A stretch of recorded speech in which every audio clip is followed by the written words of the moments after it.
Right, what's up guys? I've got a very special guest this week, and it is my new TV husband. Yes. Are you my husband or wife? No, you're. Well, I don't mind. I mean, I play wife, but you do know you have to suck mummy's. I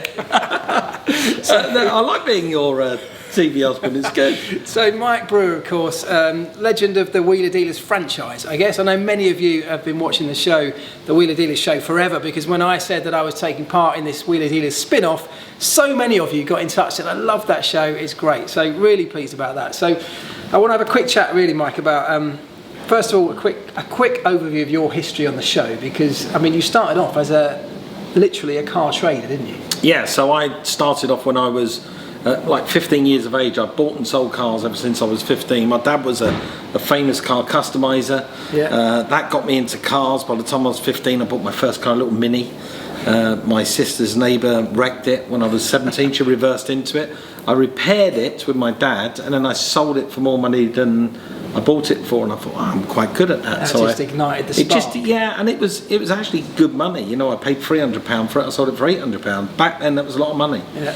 And I earned more just in that one trade than my parents did in a week's wages. So I thought, you know what, I'm quite good at this. So I just then started to think about nothing but cars and buying and selling and buying and selling. And I'll be honest with you, Elvis, that's all I've done my whole life. I know nothing else. But how did it go from that, working in an actual car dealership and trading cars for real, to being where we are now, where we're what, 17 seasons down in Wheeler Dealers? 17 seasons, 200 million people around the world's biggest car show, and another 3 seasons ahead of me.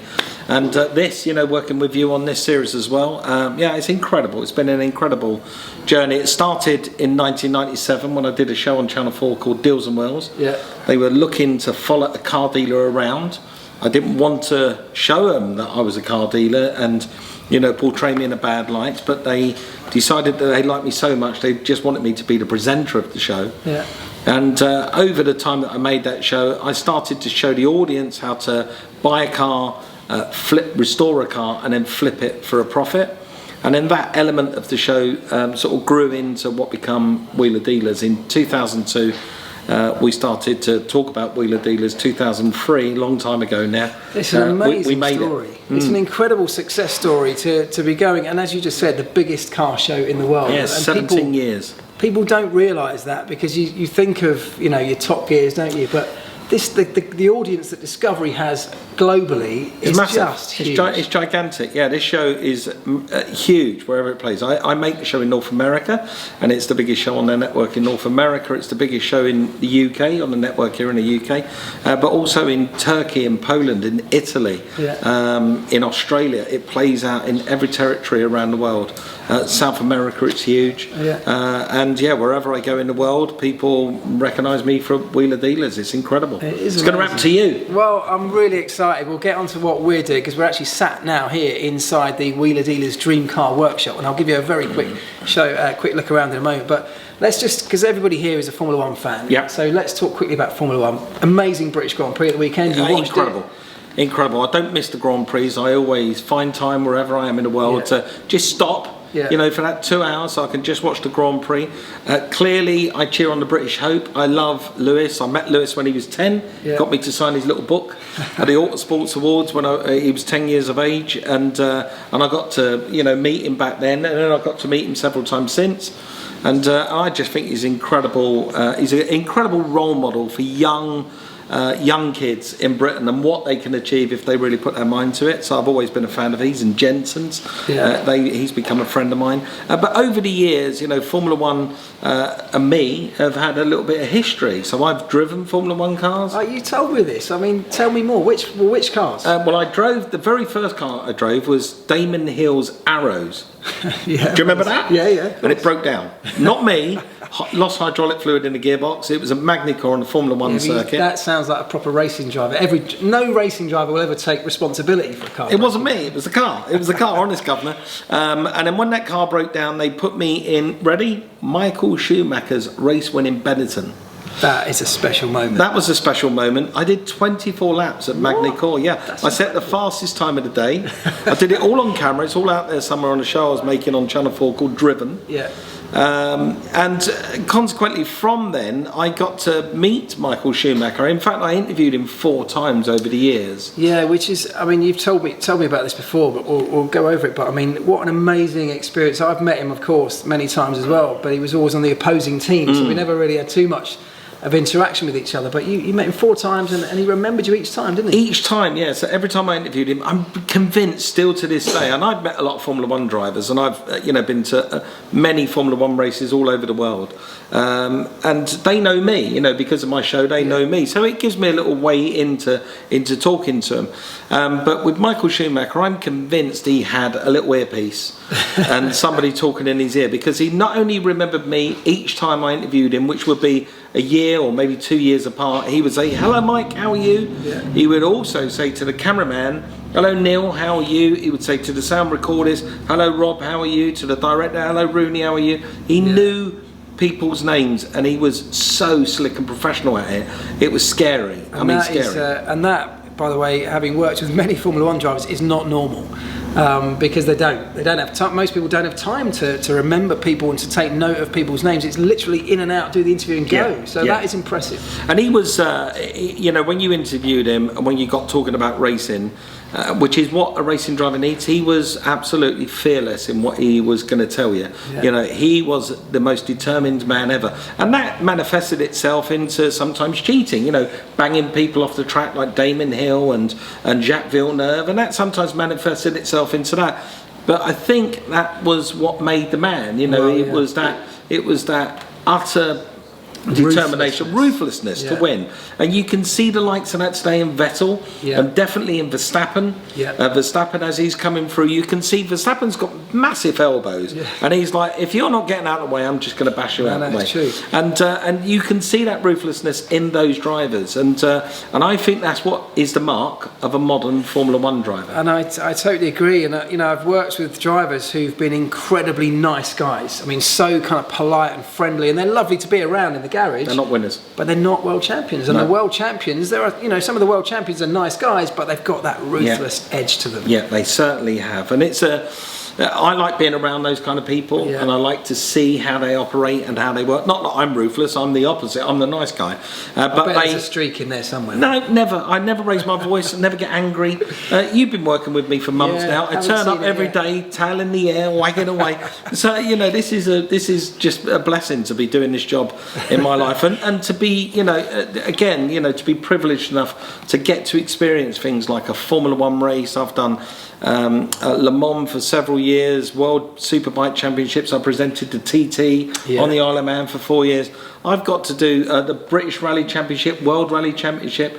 I've got to do so many sports car events purely because I'm a TV host, TV presenter.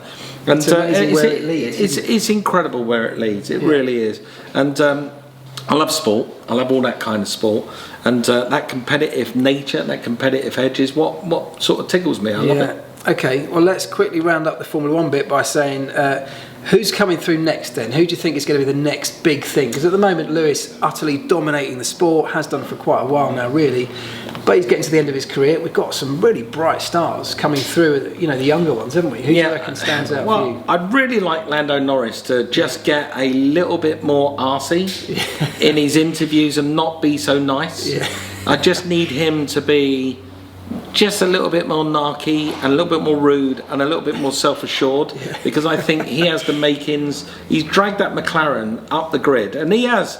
You can see Sainz is further down the grid. Lando is clearly got that competitive edge over his teammate, and I think in a much more competitive car, I think he'd be the makings of a good driver.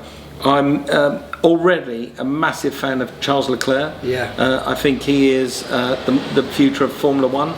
You can see that not only in his elbows, him and Verstappen, but you can also see that in his maturity in some of his manoeuvres. Really interesting, the dynamic between him and Vettel now, isn't it? The 4-time world champion who's having his feathers ruffled by this young kid who's on many occasions quicker. Much quicker. And, and we're not saying quicker, much quicker.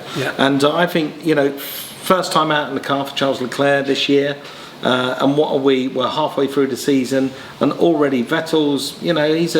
He's now becoming the old guard. He's the old boy of Formula 1, and I don't want him to become another Fernando Alonso and just go further down the grid until you're left back in the changing room. I don't want him to be that person. Vettel was great for his time, he was great for a period.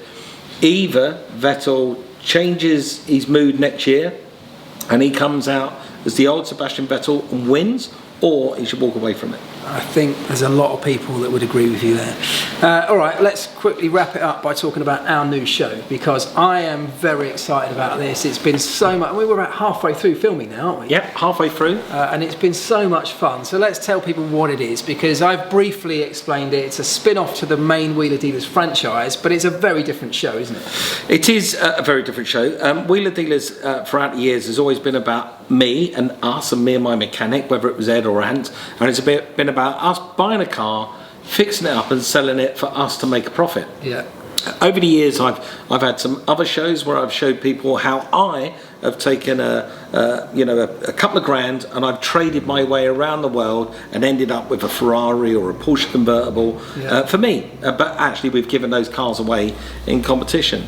But we thought we'd twist that format ever so slightly and bring you in, because me and you, we want to give back and we want to do something good. So we are now taking humble people's cars, and these are needy, deserving people that haven't got the chance in life to ever achieve their dream car. And that's where we step in as heroes, and me and you are going to take the car that they've got, and in some instances, I apologise Elvis, they have been absolute crocks of crap, and it's our job to turn those cars around and to get them sold and to buy it and sell and buy it and sell and buy it and sell, and hopefully give these people the car of their dreams, a car that they can never achieve themselves. So it's a chance for us to give back. It's a really nice, for that very reason, it's a really nice format, because at the end of each one of these, we have this amazing moment where we hand over, like you say, somebody's dream car, literally make someone's dreams come true. We certainly do. And that is a very special feeling. And the good thing about it is, it's not about us. This show isn't about me and Elvis. It's about the person, and it's about the cars and the journey of the car along the way. And that gives me a nice warm, fuzzy feeling. And we've looked at some of the cuts and how it's turning out. We're working tirelessly hard at making this. We're working flat out making it, and I think the fruits of our labour are going to be there on screen, and I honestly believe that people are going to embrace it. They're going to enjoy it, and the good news is, being its discovery, it's a global show, and this is going to translate into every language around the world, and it's going to be another hit. Well, really looking forward to it. I know lots of you are looking forward to seeing it, so as soon as we can bring you anything, I'll tell you when it's coming, but it'll be towards the end of this year, maybe beginning of next, but you don't have to wait too long. It'll be all over social media.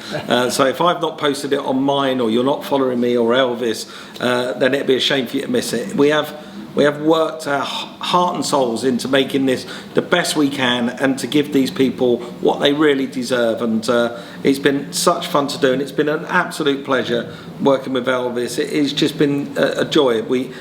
Not once has he thrown a spanner across the workshop. Not once has he lost his temper. We are only halfway through. Both of us are just turning up. We're giddy with excitement. We love what we're doing, and we hope that comes across on screen. Totally agree. Thanks, mate. It's a pleasure, buddy, as always. Now, would you like your husband to make you a nice cup of tea? Yes, please, mate. Stir it clockwise, yeah? As always. Right, let's give you a very quick tour of the workshop. Can't show you everything, because some of the cars that are in the show I have to keep secret. But look around. Look how much it's such a cool place. Look, all sorts of stuff in here, from motorbikes, classic cars. There's an old Aston in the corner over there. Look at that. Model aeroplanes. There's a pool table for when we get really bored, but amazing location this, so I hope you're going to really love it.